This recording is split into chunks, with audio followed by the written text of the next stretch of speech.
Hello everyone, thanks for tuning in. This is Perry from Mini Windsor. Today I'd like to talk about a little piece of Mini's history.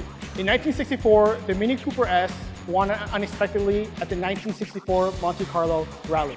Just like in 1964, this special Patty Hopkirts edition comes with the white roof, cherry red exterior, with the white bonnet stripe, with the upgraded 17-inch John Cooper Rakes rims and tires, and the special John Cooper Works aerodynamic kit. Inside the cabin, you will find a beautiful piano black gloss trim, special John Cooper Works seats, steering wheel, also with a 8.8-inch touchscreen, and our beautiful digital instrument cluster.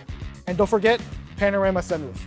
With the 2021 Mini Cooper S, this mighty engine comes powered with a 2-liter turbocharged 4-cylinder engine that gives you up to 189 horsepower and 207 pounds-feet of torque.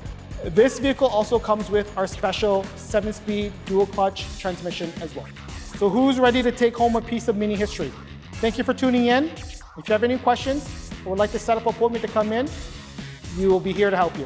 Thank you and have a great day.